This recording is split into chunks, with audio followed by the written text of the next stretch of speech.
नमस्कार दोस्तों, मैं मनीष कुमार। दोस्तों फिर आज का करंट अफेयर्स की शुरुआत करते हैं। आज है 31 अगस्त। तो आज का करंट अफेयर्स चलिए शुरुआत करते हैं। यूपीएससी और जितने भी अदर कॉम्पिटिटिव एग्जाम है सभी के लिए करंट अफेयर्स मान्य हैं। चलिए बिना टाइम वेस्ट किए हुए शुरुआत करते हैं करंट अफेयर से।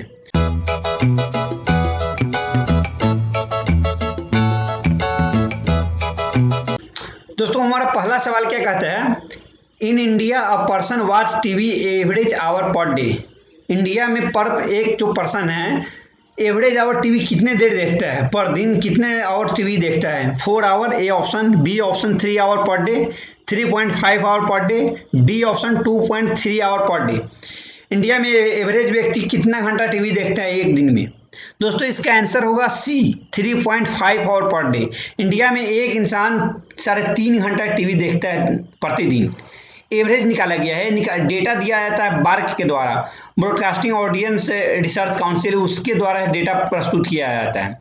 इसका आंसर होगा दोस्तों सी। सॉरी एक मिनट, इसको हम थोड़ा बैक कर लेते हैं। इसका आंसर होगा दोस्तों सी। बढ़ते हैं दूसरे सवाल की तरफ। हमारा दूसरा सवाल कहता है, in India dash crore people watch TV per week according to BARC. ये भी बार्क के द्वारा दिया गया है डेटा।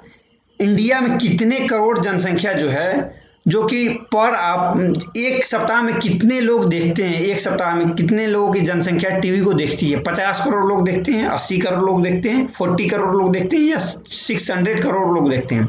ए बी सी डी ऑप्शन है। दोस्तों इसका आंसर होगा आपका 80 करोड़ लोग। 80 करोड़ लोग देखते हैं पर वीक।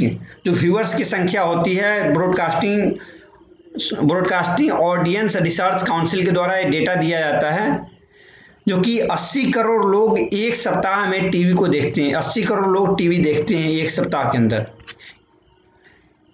अब बढ़ते हैं अगले सवाल की तरफ। अगला सवाल हमारा कहता है, तीसरा सवाल, first Nobel prize introduce in which year. पहला जो नोबेल प्राइज को फर्स्ट टाइम कब इंट्रोड्यूस किया गया था, प्रचलन में कब लाया गया था। नोबेल प्राइज को फर्स्ट टाइम इंट्रोड्यूस कब किया गया था। आप इसको समझिए, नोबेल प्राइज की स्थापना कब हुई थी। स्थापना इसको नहीं कर सकते, लेकिन एक तरह प्रचलन में कब आया था नोबेल प्राइज। पहला है हमारा ऑप्शन 1901, दूसरा ऑप्शन 1900, तीसरा ऑप्शन 1907, चौथा ऑप्शन है 1833। 1901, 1900, 1907, 1833। दोस्तों इसका आंसर होगा 1901, 1901। ए ऑप्शन होगा इसका ऑप्शन होगा दोस्तों ए। पहला बार नोबेल प्राइज को प्रचलन में लाया गया था 1901 में। अब चलते हैं दोस्तों अगला क्वेश्चन की तरफ। हमारा अगला क्वेश्चन क्या कहता है, एक मिनट हम आगे कर लेते हैं इसको। हमारा अगला क्वेश्चन दोस्तों कहता है, चौथा क्वेश्चन है, हाउ मेनी मिग्रेंट्स वर्कर्स वर्क जो एम्प्लॉयड इन इंटर स्टेट। कितने मिग्रेंट्स वर्कर है जो कि इंटर स्टेट काम करते हैं, एक दूसरे स्टेट में काम करते हैं। मिग्रेंट्स वर्कर जो होते हैं जो कि दूसरे स्टेट में काम करने जाते हैं, अपने स्टेट को छोड़ के, उसको कहते हैं इंटर स्टेट। और इंट्रा स्टेट होता है जो कि एक ही स्टेट में, उसको कहते हैं इंट्रा स्टेट। एक ही तरह अगर एक ही जगह काम होता है उसको कहते हैं इंट्रा, और इंटर होता है दूसरे स्टेट में। कितने मिग्रेंट वर्कर्स हैं जो कि दूसरे स्टेट में काम करने जाते हैं। 15 करोड़ पूरे भारत की जनसंख्या दी गई है कि भारत में क्या डेटा है, पूरे भारत में कितने जो मिग्रेंट्स वर्कर है जो कि दूसरे स्टेट में काम करने जाते हैं। 15 करोड़, 14 करोड़, 25 करोड़, 10 करोड़। दोस्तों इसका ऑप्शन होगा 14 करोड़। बी ऑप्शन इसका होगा दोस्तों, ऑप्शन बी। 14 करोड़ जो लोग हैं एक दूसरे स्टेट में जाते हैं काम करने के लिए। पूरे भारत का डेटा है, सबसे ज़्यादा बिहार से, उसके बाद यूपी से, उसके बाद झारखंड, ऐसे बाद मध्य प्रदेश, ऐसे डेटा सभी पूरे देश का डेटा दिया गया हुआ है। अब बढ़ते हैं दोस्तों अगला सवाल की तरफ। दोस्तों हमारा अगला सवाल क्या कहता है, dash contribution in GDP by migrants worker. कितना कंट्रीब्यूशन होता है जो मिग्रेंट्स वर्कर्स का जो कमाई होता है उससे कितना कंट्रीब्यूशन जीडीपी में होता है। हमारे जीडीपी में जो पैसा होता है, जैसे आप टैक्स देते हैं तो वो भी जीडीपी में जुड़ता है। एक बैंक एम्प्लॉय है वो भी टैक्स देता है तो उसका भी पैसा जीडीपी के अंदर जुड़ता है।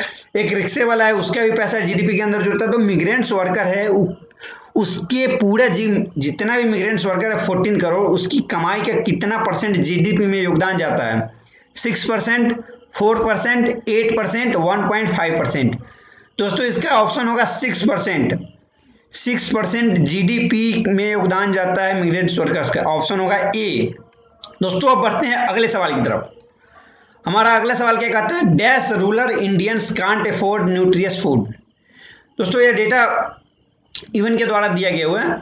यह डेटा में कहता है कि कितने रूरल्स इंडियन हैं जो कि न्यूट्रियस फूड, जो कि पोषक आधार का ग्रहण नहीं कर पाते हैं, पोषक आधार उनको नहीं मिल पाता है। जो सस्टेनेबल डेवलपमेंट गोल के अध्ययन से दिया गया है पोषक आधार सबको मिलना चाहिए, जो नहीं मिलता उनको 76% रूरल इंडियन हैं। सॉरी, मैंने यहाँ पर आंसर पहले बोल दिया, ऐसे कोई बात नहीं। यहाँ पे 76% जो कि रूरल इंडियन है जिनको न्यूट्रियस फूड, जो पोषक आधार नहीं मिल पाता है, उनको सही से खाना नहीं मिल पाता है। 2 वक्त की रोटी अगर मिलता है उसको पोषक आधार में नहीं गिनाया जाता है। एक तरह से पोषक आधार उसको जितना प्रोटीन विटामिन दिया जाता है, जितना उसके शरीर के लिए जरूरी हो उतना मात्रा में उसको कहते हैं पोषक आधार। यह यूएन के द्वारा एक कमेटी बैठती है, उसके द्वारा डिसाइड किया जाता है। 76% ऐसे लोग हैं जिनको अफोर्ड न्यूट्रियस फूड उनको नहीं उपलब्ध हो पाती है। इसका ऑप्शन होगा सी। अब दोस्तों आगे बढ़ते हैं। What is the first highest civilian award of India.